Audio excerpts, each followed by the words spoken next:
It's 6 p.m. Eastern. It's time for the Daily Wrap.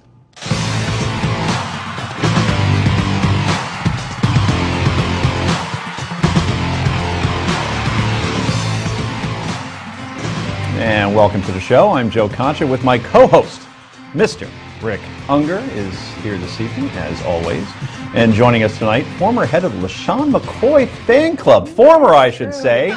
Shady went to Buffalo. She's also a lawyer from the great city of Philadelphia. Heather Hansen is here. And finally, say hello to our quadruple threat. Journalist, author, businesswoman, and Reverend Jenny Crumpton in a beautiful blue is back as well. Welcome. Let's go right to the Daily Download.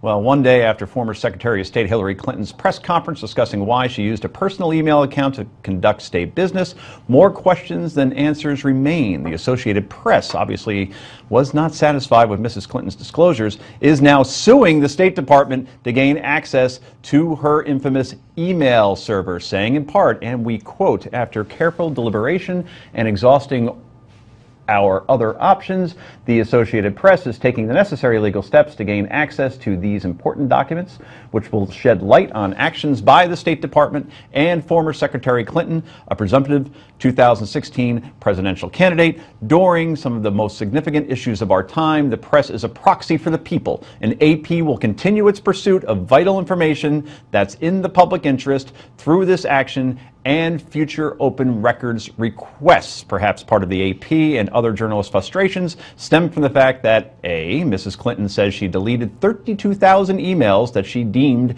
not to be state business, and B, she's refusing to turn over her servers, and C, she's demanding we simply just trust that she didn't share classified information. I did not email any classified material to anyone on my email. There is no classified material. So I'm certainly well aware of the classification requirements and did not send classified material. Now, Rick, yesterday you said that Republicans would overplay their hand, but when the AP steps in like this, not exactly a right-wing, left-wing, AP is as center as it comes, does this present a new problem, particularly among the liberal base? No, it was always expected that the news organizations would go after. That doesn't shock me in the least. AP was just first. And obviously they kept a press agent up all night writing that nifty little note. But I still, the whole classified information thing, people have to think through a little bit more. Hillary gave us lots of reasons not to be happy with her press conference. I completely agree, especially announcing to us without even being asked that she has erased 32,000 emails. And she didn't even use the word. Yeah, however, you have to understand how it works with classified. There are not a lot of classified documents that are transmitted by anybody in government via email. And if they are, it's only on computers and email systems that have the highest encryption capability the NSA puts on them. I doubt that Congress even has this encryption ability. Most classified information, certainly top secret information, must be delivered by hand. Secret information, you can either go registered mail or certified mail. There's not a lot of email involved. So I seriously doubt she'd be stupid enough to do that. So let me give one scenario, because she traveled a lot, more than any other Secretary of State, and she's over in Tanzania, and somebody has to get something over to her, while her, whatever she had, a BlackBerry iPhone, I think she had a couple of different kinds. Well, according to her, she didn't have a couple different kinds. Oh, okay. She only had one. Right, one. Now she does. I saw a tape that said she had an iPhone, but then at one time she had a BlackBerry. Right. Same with me, I get it. But who's to say that somebody from the State Department on one of those computers that you said that have top clearance and top encryption didn't send her something while she was overseas? It could happen. What everybody's talking, no one has really asked the question, did she receive classified data? The question's been, did she send it? It's possible, again. Oh, actually, no, because I don't think that that person would be allowed to send it to an unclassified recipient.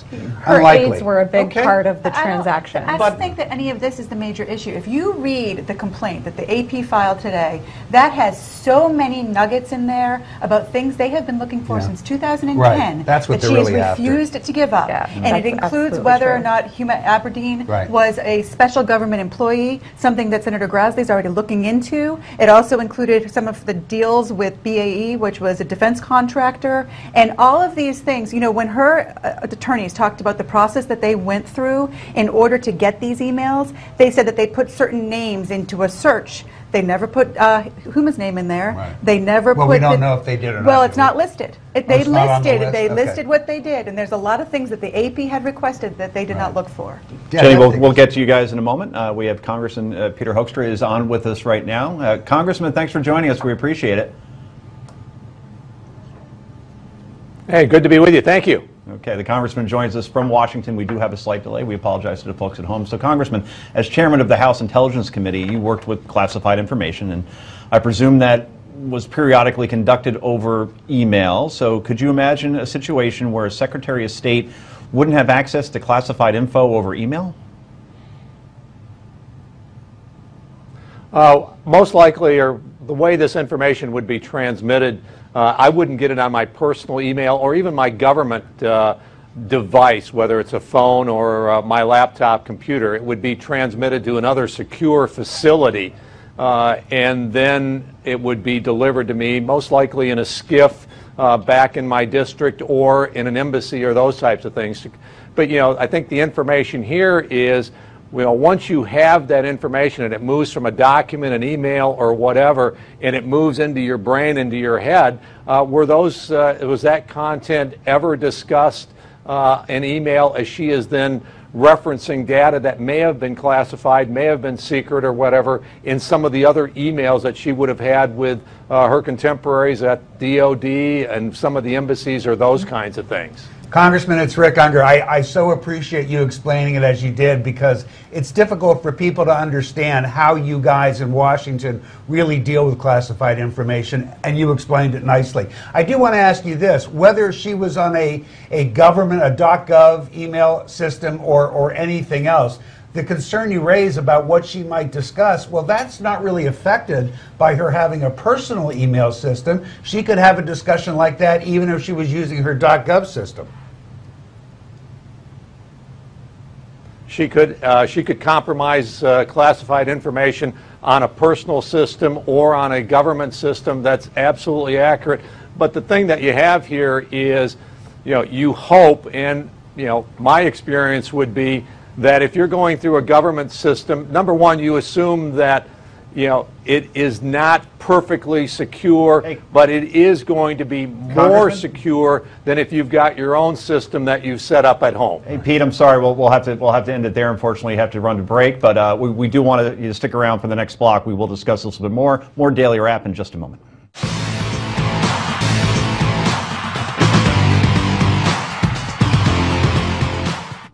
And welcome back to the show. I'm Joe Concha, as always, joined by my wingman, Goose Ungar. Goose? Never leave your wingman. Also joining us tonight, our better half, that's Heather Hansen and Jenny Crumpton. They were just seen a second ago. Secretary of State John Kerry went in front of the Senate today to address the Senate Republicans' controversial letter to Iran. My reaction to the letter was utter disbelief.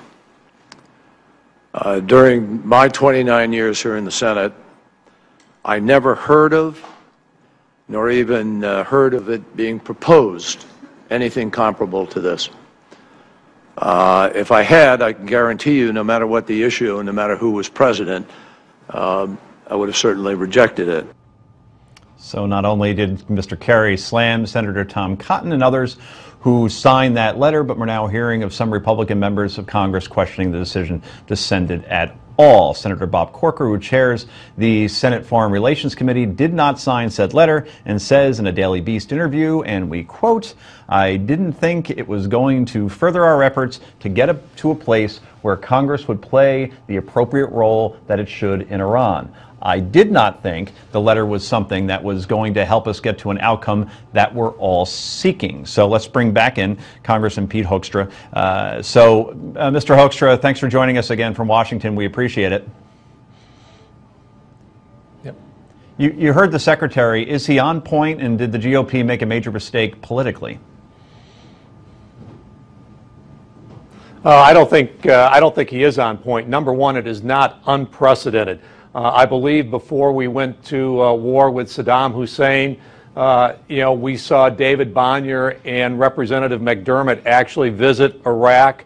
And I think that would be a very similar type of thing where people made the argument, hey, you're undercutting the president at this very critical time as we're deciding what we're going to do in Iraq. And there have been other examples. So you've got two different issues here. One is it unprecedented? No. Things like this have happened before. Congress or elements of Congress have confronted previous presidents when those members felt significant differences of policy with the incumbent president. So that's happened. The second thing is, the debate about does it help further the cause or does it, weaken the policy as we move forward? And that's a political debate, but it's a very different debate than what Secretary Kerry was saying. This has never happened before, unprecedented. That's not accurate. Congressman, it's Rick Ungar. I agree with you when you say it's not unprecedented. It has indeed happened before. What I find odd, though, and the best example I can think of were the 10 Democrats who got involved with Daniel Ortega when President Reagan was trying to run his foreign policy. At that time, Newt Gingrich accused those people of doing something that was not only wrong, but borderline illegal, and it's very similar to this. In other words, every time the Democrats have done it, Republicans have claimed that it was way out of bounds. I agree with them. Why is it suddenly okay now when it wasn't okay before?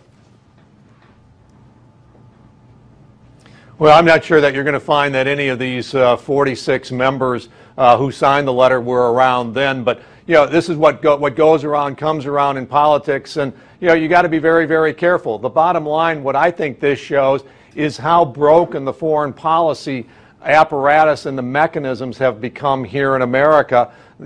This should really be a bipartisan coming together of this is a really critical issue. What are we going to do to stop Iran from getting a nuclear weapon? This just demonstrates the process is broken. Both sides have moved too far off of the spectrum of reasonable politics, and who suffers is the country suffers. But I think Democrats and Republicans, you can accurately say, have both over-dramatized this, over the, in the previous 20 years. Republicans and Democrats both.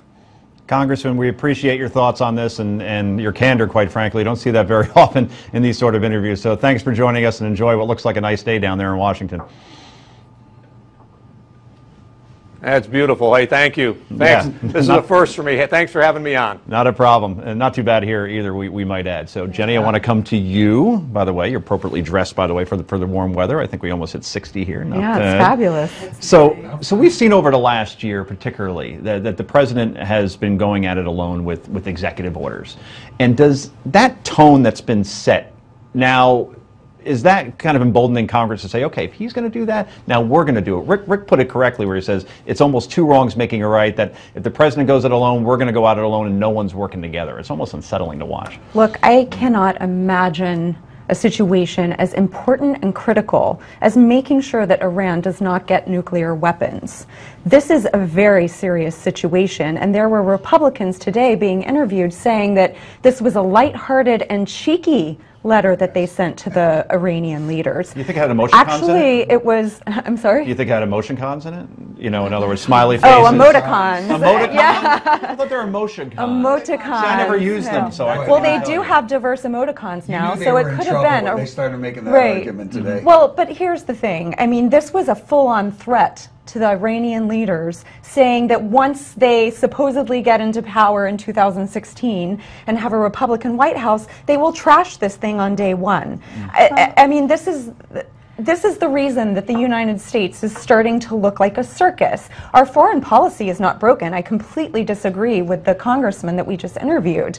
It is our partisan government that is the problem. Well, it's certainly never been more polarizing than other, Heather. But I remember this happened, I think it was before the 2012 election, where President Obama sat down with then President Medvedev of Russia and said, just after the election, I'll have a lot more flexibility. I'll be able to work with you then. So It is unbelievable to me when you start to piece together the different things that have been said about this agreement. You know, we keep saying we don't know what it is, we don't know what it is. But if you look at what Josh Earnest has said, and you look at what Biden has said, and now you look at what Kerry has said, you can put together that what they're trying to do is find a way around Congress to make this an agreement, which is non-binding, take it to the UN for them to vote on it, similar to what we did when we put Russia and the United States got together and took the chemical weapons away from Syria. That is unacceptable, and it's understandable that Congress would be livid about the fact that this administration continually tries to take them out of the mix. Well, and that unfortunately, anger Congress leads to perhaps less thought out letters than they would like. Rick's final word. Well, you know, Heather makes a point. I actually disagree with the way the administration's doing it. I think it should go to the Senate for review. But that doesn't justify what these 49 senators did. It was wrong, period. End of story. Republicans know it. We know it. But that doesn't moot the argument that you're making, which is it should go to the Senate. It gets stuck in our politics, though, and we can't have that. Okay, Jenny gets the last one. So, coming up next, has Hollywood given up on Hillary Clinton? This is the Daily Wrap only on Newsmax TV.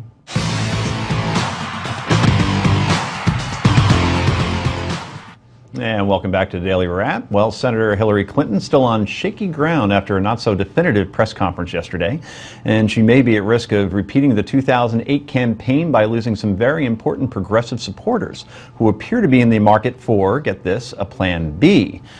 Which supporters, do you ask? Well, Hollywood, of course. And according to a new article in the Hollywood Reporter, Norman Lear, who is king of the Hollywood liberals, telling the publication that if Hillary decides not to run, he will be backing Elizabeth Warren. And whomever King Lear decides to support, scores of Hollywood elites such as Jeffrey Katzenberg, Fox film chief Jim Ganopoulos will follow. Not to mention actors like Edward Norton, Susan Sarandon, Mark Ruffalo, the usual crowd. So, how much money are we talking about? Well, in 2012, celebs and Tinseltown executives donated close to $12 million to the Obama campaign. Take that cash, an endorsement from a big deal like George Clooney, and boom, a chosen candidate has a boost in votes. So, Rick, you still use a cell phone, I believe, with the 310 area code, right? I do. It is 310 It is, in LA, yeah. so I thought.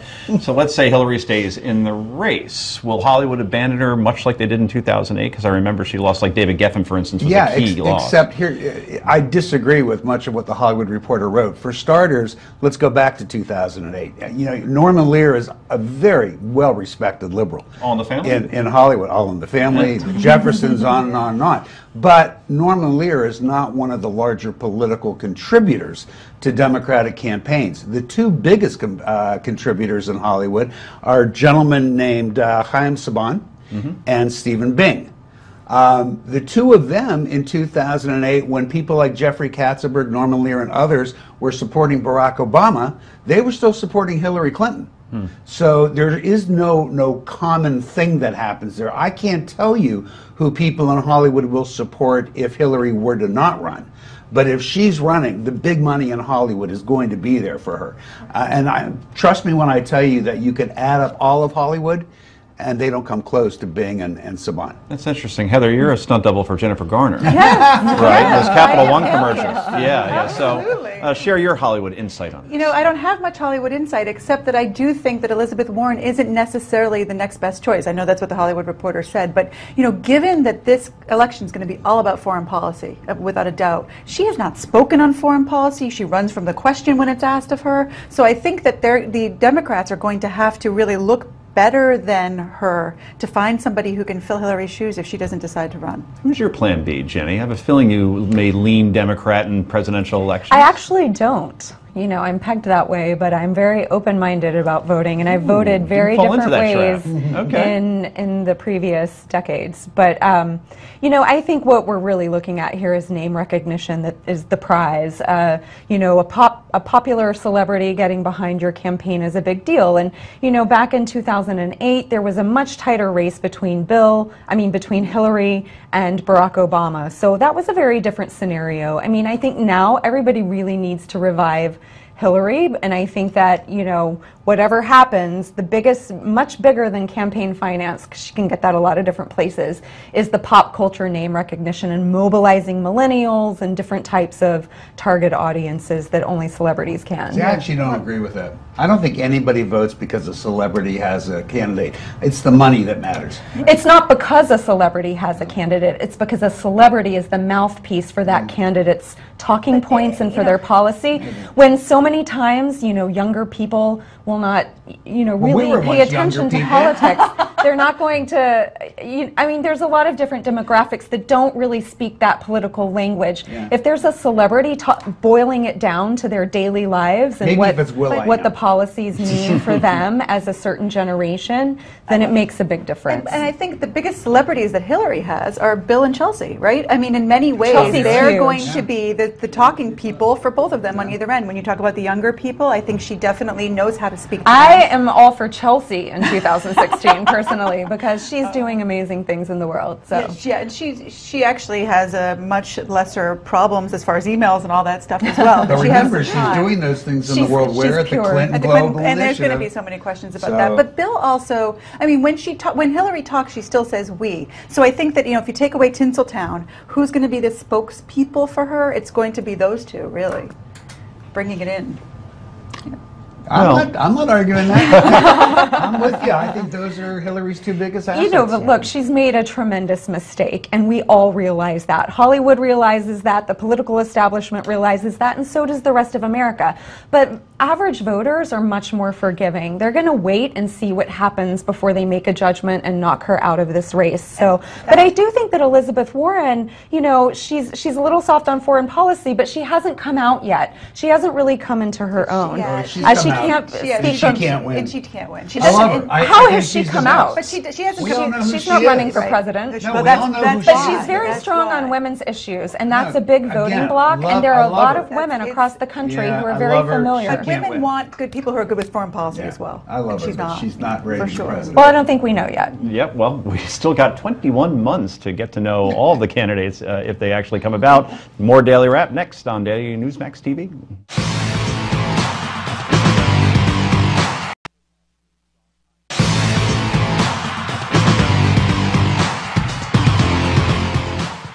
And welcome back to the Daily Wrap. It's potluck time. This is the part of the show where we go around the table and share our favorite stories of the day. Jenny, you're the best chef of the three, therefore you go first. Hey, I'm pretty good with a knife. Fascinating. so Sharon you- Stone. I thought you were more like the ice pick kind of girl. Hey, down boy.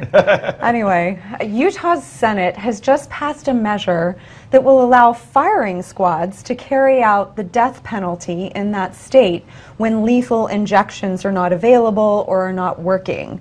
Now, Utah used to do this. About a decade ago, they abolished that. There's also other states that are looking at passing similar legislation to use firing squads to carry out the death penalty. Now, as you know, there's been a lot of difficulty with injectable drugs not being reliable. In Georgia, they just stayed the execution temporarily of a woman who is arguably an asset in the prison system now. She's been reformed.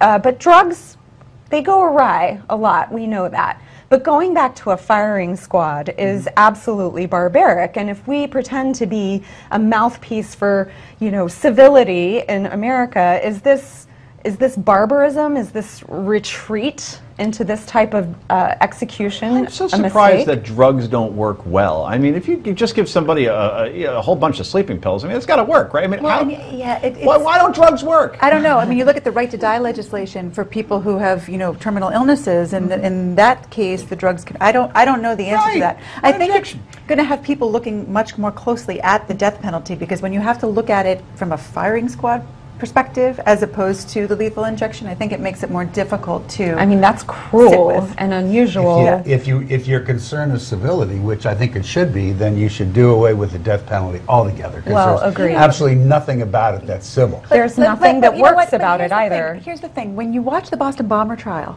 Yeah. for those people who had lost that little boy, understand. it is easier for us to say, I also happen to be against the death penalty, but I also can thankfully, say that I've never been in a position to have lost my legs or lost a It's hard to child. know that how guy the will people suffer feel. far more by being imprisoned the rest of his life than You may getting be right, left Rick, off the but hook. there's an Right, argument on the being other put to side. death. Death as a murder is actually something Yeah. desirable for them. You're always impossibly prepared, but I don't expect you to know the answer to this.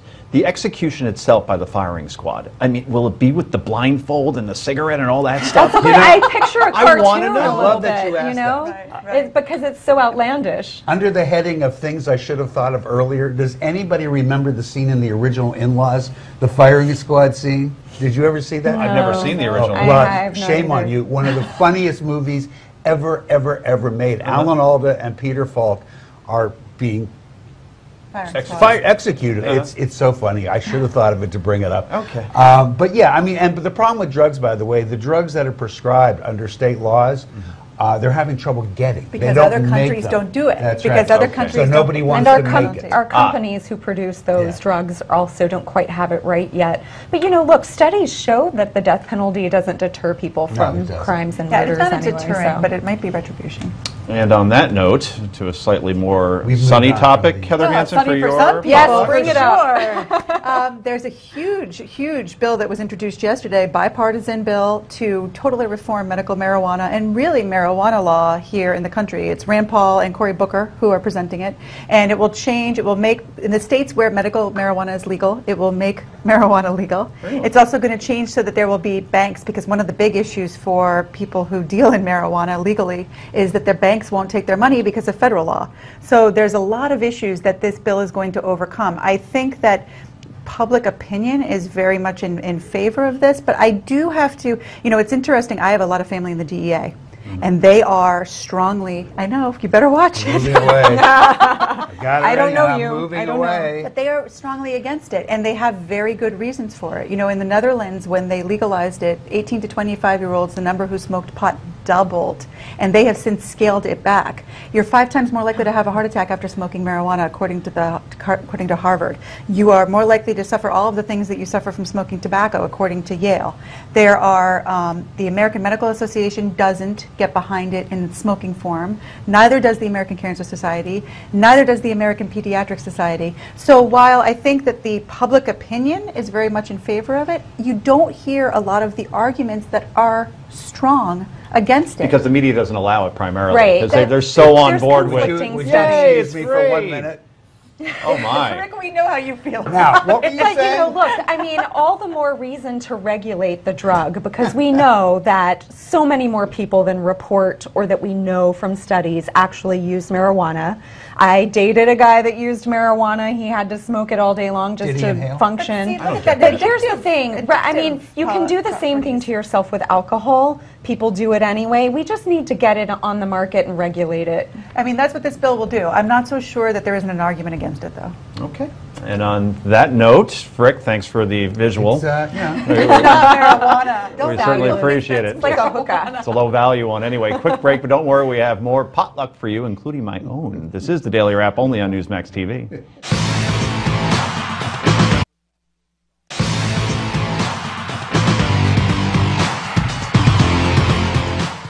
And welcome back to The Wrap. I'm Joe Conchin. If you're just joining us, we're in the middle of our potluck, where we share our favorite stories of the day. Rick Ungar, I hope you bought something good this evening. I brought a question. And the question is, and it's an article that I wrote today in Forbes.com that everybody should go read. If Nancy Pelosi jumped off an Iranian bridge, would Senate Republicans do it too? And this is why I come up with the question. You see, and we got into it a little bit with Congressman Hoekstra. You see something happening that is so disturbing. There are incidents where Democrats have breached this very same rule that I'm now beating up on Republicans for doing with this letter to the Iranian leadership. When they did that, they were severely beat up by the Republicans, as they should have been. And I write about the story of the 10 Democrats who went around Ronald Reagan. I write about Nancy Pelosi, who was asked by President Bush not to go to Syria when he was trying to isolate the Syrian president. She went anyhow. And I call them both out as wrong. Right. But more importantly, members of the Republican Party, starting with Newt Gingrich, really called them out as wrong. So my question is, why is it suddenly okay for these people to do the same thing when their party went to such great lengths to call these people out. And it reminded me of the old adage that your parents used to say to you, if Susie jumps off a bridge, are you going to do it too? Yeah, I think that there's two issues here. Does it make it less wrong because someone else did it? No.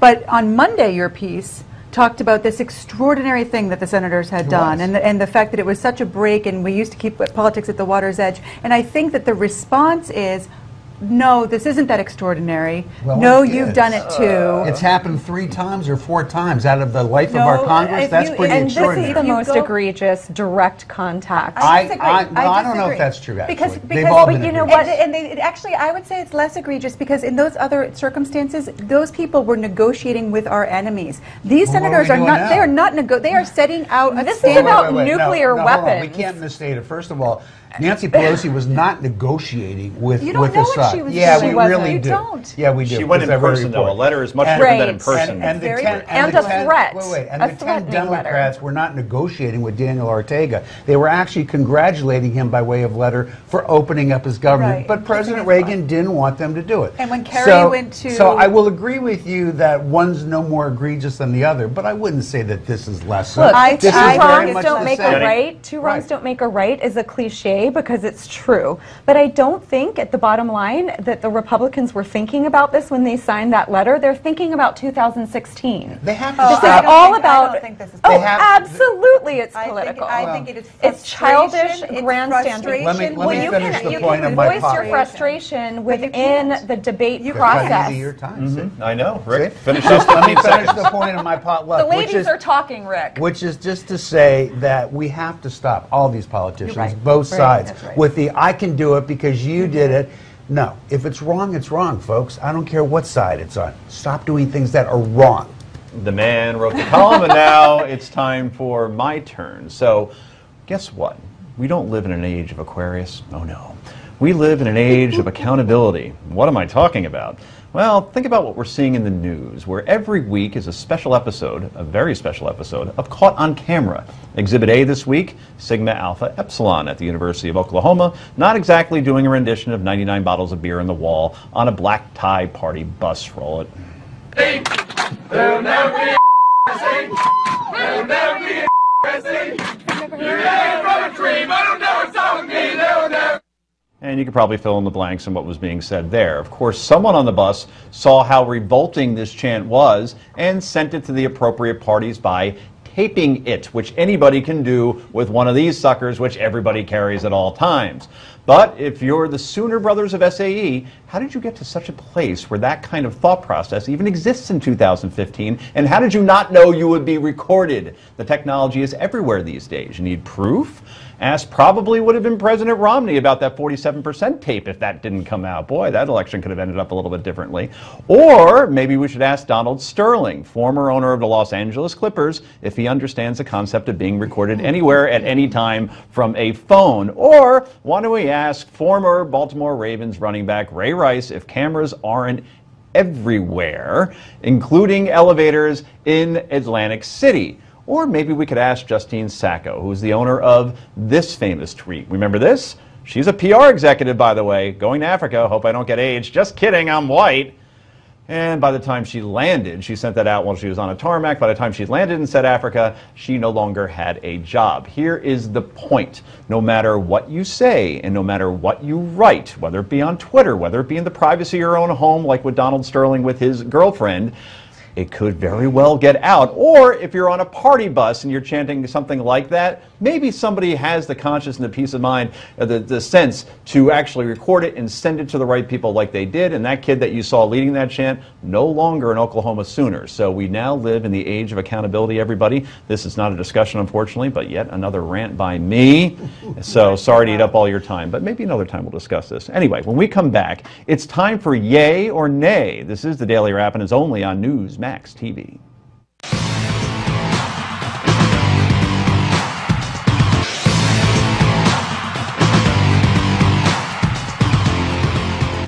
And welcome back to Daily Wrap. It's time for Yay or Nay. Well, imagine suddenly getting some extra cash in your bank account. Actually, make that a lot of extra cash, like $30,000. Pretty awesome, right? Well, that's what happened to an 18-year-old named Stephen Fields of Georgia when his bank accidentally deposited 70-year-old Stephen Fields' money into the younger Fields' account. Same name, different guy. So when the 18-year-old realized what happened, he went on a shopping spree and bought himself a BMW. Well, the law finally caught up with the young high roller, however, and not only does he have to give all the money back, he's now been charged with 10 years probation. His family blames the bank, the elder Stevens blames the kid, arguing he should have returned the money. So, panel, would you spend the money that was put accidentally into your account, Jenny Crumpton? Nay, because there's cameras everywhere, right? Whoa! She listened to my rant. Well done, Heather. I would never sleep. I would constantly be thinking the cops were going to break down my door and take back the money. I wouldn't be able to do it. No, I wouldn't, but I'm actually more curious. Where did this guy find a BMW for 30 grand that he could buy? Wow, good point. I think He's maybe, a hustler. Or he got a 1 Series, which, you know, Why, you're going to get a waste of money. if you're going to get a sorry BMW, I love you, but the 1 Series? well, if you're going to get a BMW, don't get the 1 Series. He had to work with what he had. Yeah, I guess. Because exactly. when you get the 1 Wantads. Series, it's like buying the worst home in like the rich town. Like Yeah, you look like yeah. I really want a BMW. Here, take the 1 Series. You know, it seats He's one happy to person have and a it's BMW. a He's the 3-cylinder. only kid Doesn't who's got have a it lot anymore. right. True. Yeah. Let's move He on. was happy I'm a with yay. I would absolutely have spent that at 18 years old. Oh, no.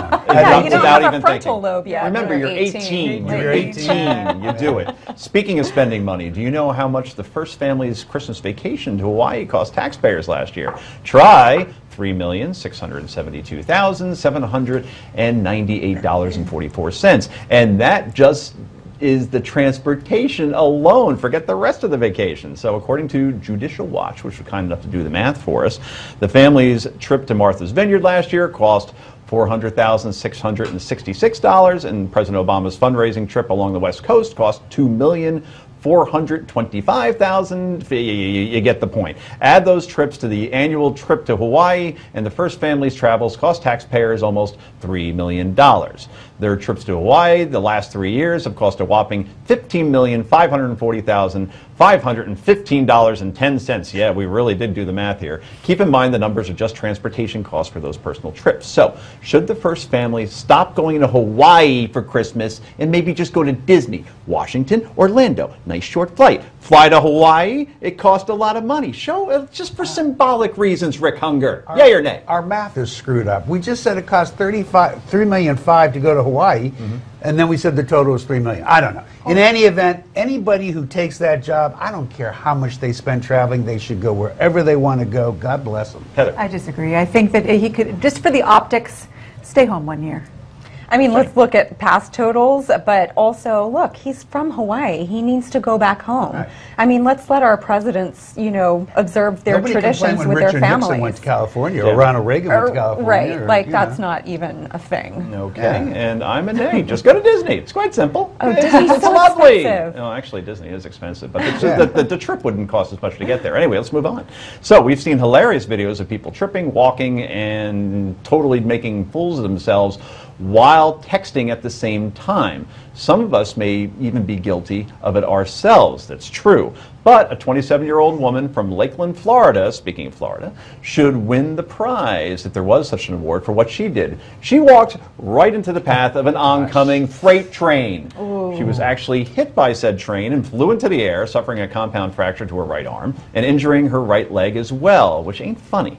But she was so engrossed in her phone, she claimed she didn't hear the train horn, nor saw the crossing arms that were down. She is currently recovering in a local hospital. There's no word on the condition of her cell phone. So, should texting and walking be outlawed, Heather Hansen? No. You're a lawyer. No, I mean, we are stepping on people's, they have the right to be dumb. I have the right to be dumb. I do it all the time, and it should absolutely not be outlawed. Jenny? Nay, I mean, I think we should just focus on getting better at texting and walking.